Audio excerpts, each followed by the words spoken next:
Hi guys, so I'm here at the start of my long run for today. It's going to be a flat run. It's down the Cuckoo Trail, which starts where I'm in Heathfield, and while it's been a bit of a drive to get here, it's something new. It's something I used to do a little while ago, and it's a great little track because it's an old railway line that's been pretty much kind of paved, so you can run for I think about 15 miles down towards Eastbourne, before, you know, obviously kind of doubling up and turning back, and the path runs for most of that as well before going on to roads for the last bit. But today I am doing 2.5 hours, so that means I'll be running out for 2.25 man maths 2.25 hours, no, 1.25 hours, what the hell am I talking about, 1.25 hours out there, and then turning around and coming back. So I don't know what's that going to be. I'm going to be jogging, nice easy effort, so getting up for about 12-minute miles, 12-minute miles, something like that. Nice and easy, no hassle, no drama. So it's going to be 5 miles an hour. So why is my maths terrible? So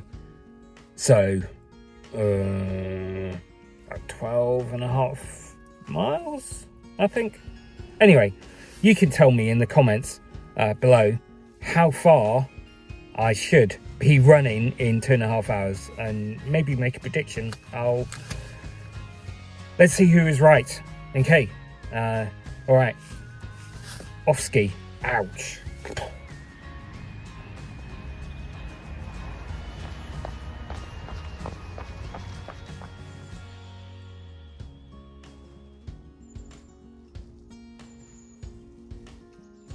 So I'm a few miles in.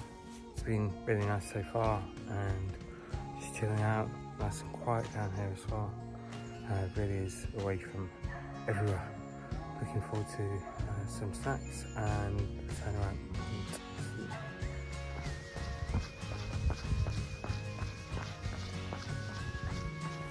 So I'm 1 hour in, got an hour and a half to go.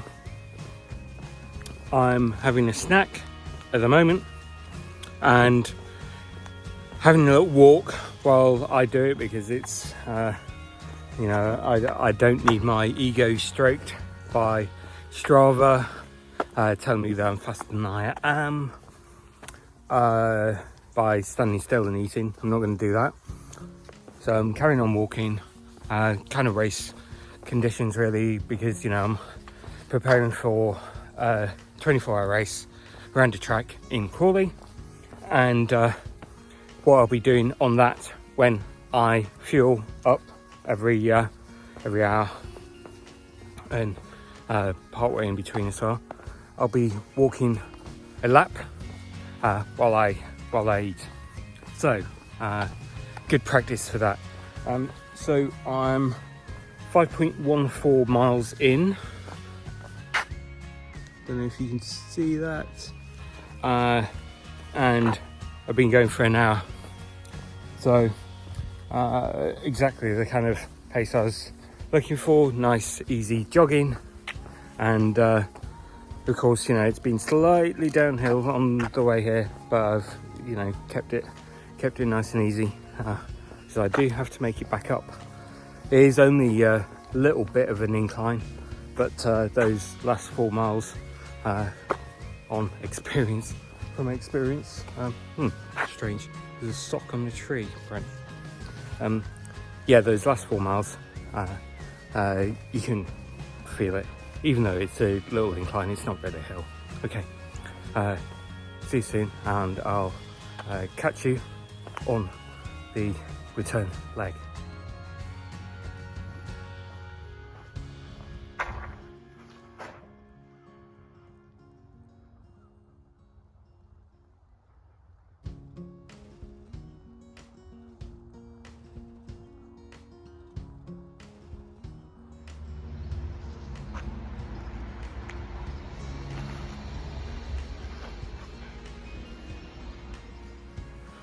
Okay, so I have just past 2 hours. I'm well on my way back.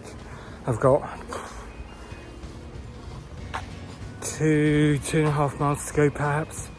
I've just come past where the old station was at Horham. You can still see the platform, right? So really interesting, isn't it? Anyway, I wanted to say some words about motivation, and there's lots of things that people say about motivation. You know, you hear quite a lot about, oh, you have to visualize running over that finish line and standing at the podium, and you know, your medal being put on, and you're raising the trophy and all this kind of stuff.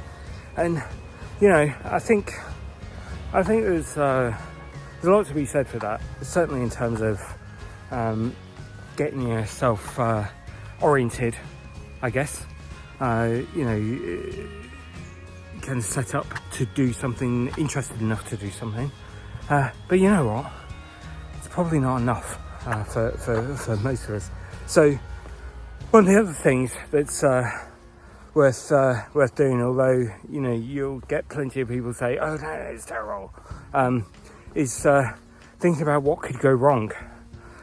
Like, I know a lot of people are going to say, "Oh, if I think these negative thoughts about, oh, I might get injured, or I might fall over, I might get lost, I might, you know, all these things might happen, or I might DNF, or all kinds," then somehow they think they're putting bad vibes out into the universe and they'll attract these things in some kind of weird law of attraction kind of hokey dokey way.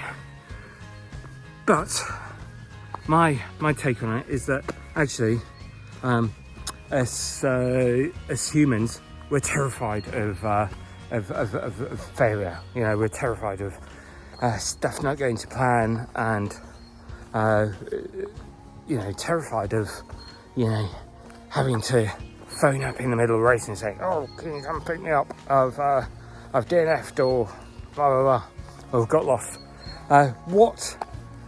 What it does is it allows you to think about what you will do in each of these circumstances. And you know, for example, if I get lost, what will I do? Well, I will look at my map. I'll learn how to map read. I'll take note of my surroundings when I'm running along. I'll take careful note of where the little signs are, the little pieces of tape and so on that you might see during a race. And you know, if I get injured, well, you know, I'll see what I can do. I won't beat myself up about it. I'll realise that these are things that can happen, but also I'll probably take a little bit more care when I'm running. You know, accidents do happen, but also we do tend to take some risks, don't we? So I think two things. One, yeah, sure, you know, think these positive visualizations and so on. You know, it's perhaps what you need to get yourself motivated, oriented to take on a big goal.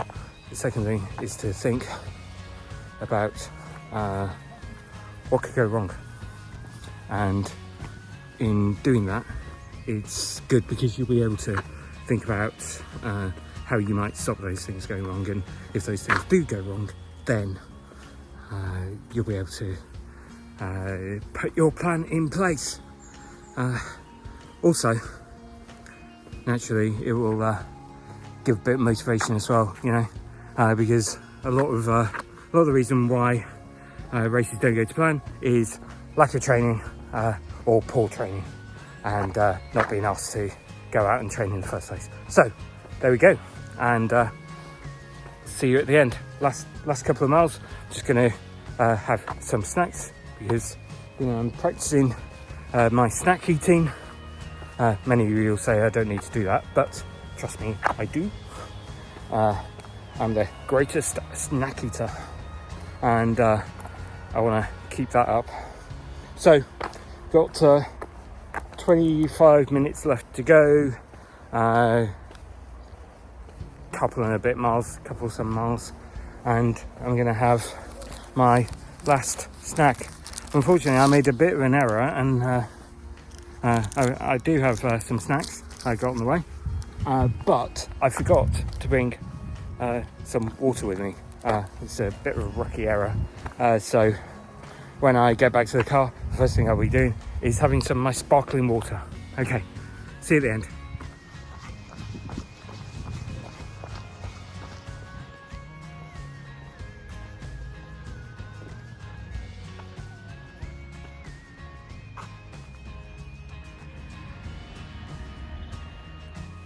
Well, I'm back in the car. Back in the car park at Heathfield. I covered basically 12.5 miles, and it was about a minute over the 2.5 hours. So I thought I'd do about 12 miles and 2.5 hours. So that's a good session. Well done. Enjoyed that, and just reminded me of the fantastic nature of these out and back routes, especially where you can just